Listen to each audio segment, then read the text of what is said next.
Good afternoon. Thank you for the kind invitation to address you today, especially to Dr. Oscar Vieira and Professor Amparo. I'm deeply grateful. The excellent reputation that FGV enjoys in Brazil and around the world heightens this honor, as does the cooperation the U.S. Embassy and our consulates have enjoyed with FGV over many years. My sincere thanks to all of you for being here. For nearly 200 years, the United States and Brazil have enjoyed close and productive partnership that has benefited both of us. Over these 2 centuries, Brazil has been an indispensable friend to the United States in meeting the sometimes daunting challenges that both nations have faced in our region and around the world. In their meeting at the White House in February, President Biden and President Lula reaffirmed the vital nature of our relationship and pledged to reinvigorate the partnership across a range of areas so that we can more effectively address the challenges of mutual concern. Today, I will highlight 5 key areas where we are working to expand that cooperation even further: climate action, democracy, security and international fora, trade and investment, and human rights and inclusion. On climate action, President Biden, President Lula identified action to counter the negative effects of climate change as an urgent priority. As you know, Brazil is home to 30% of the planet's tropical rainforest, as well as other critical biomes. This makes Brazil central to efforts to address the threat to our planet from the climate crisis. We are collaborating with Brazil to reduce deforestation, enhance sustainable agricultural production, especially on degraded land, create green economic opportunities, including sustainable bioeconomy, accelerate the growth of clean energy, and improve protections for indigenous peoples, local communities, and environmental defenders. The United States welcomes President Lula's ambitious commitments to eliminate deforestation by 2030 and reduce greenhouse gas emissions.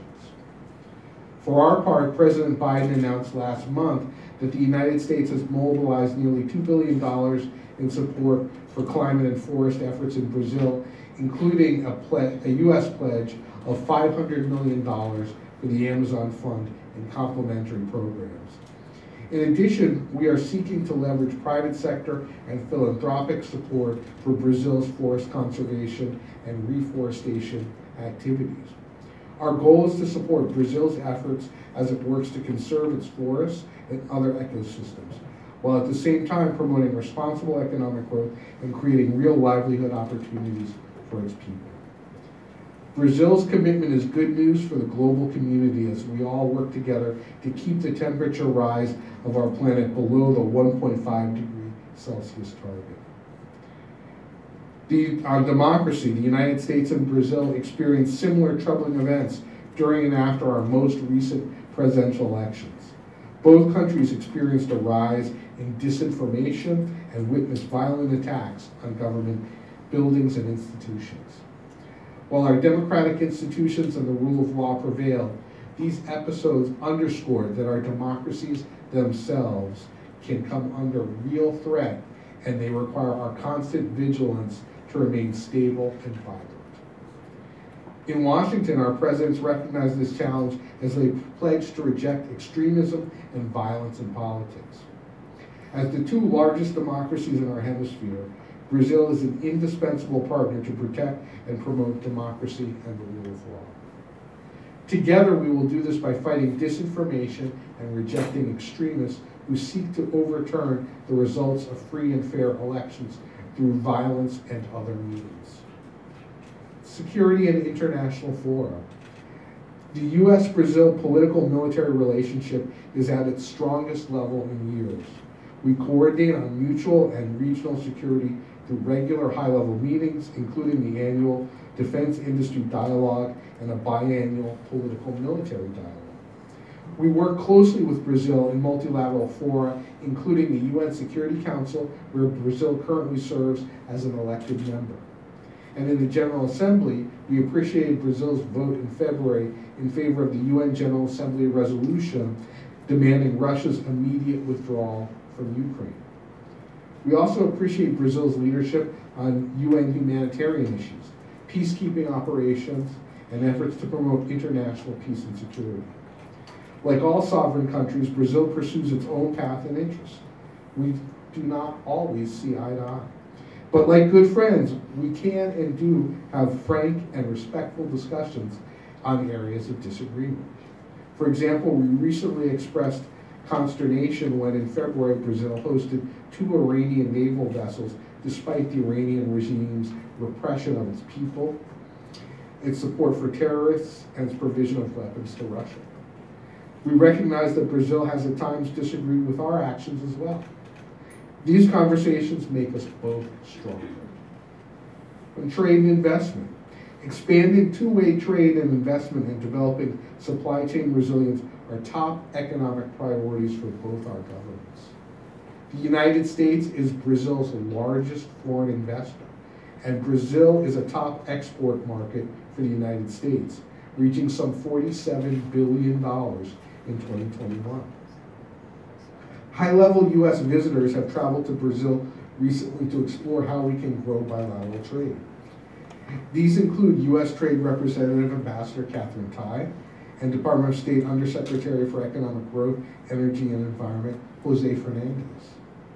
In addition to engaging Brazilian government officials in these discussions, we also work with business and private sector leaders with a focus on areas such as critical minerals, agriculture, and clean energy. Another area of shared concern is global food security.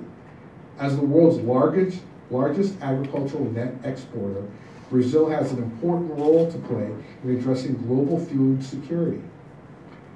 Our goal is to ensure people around the world have a dependable, quality supply of nutritious food. People-to-people ties.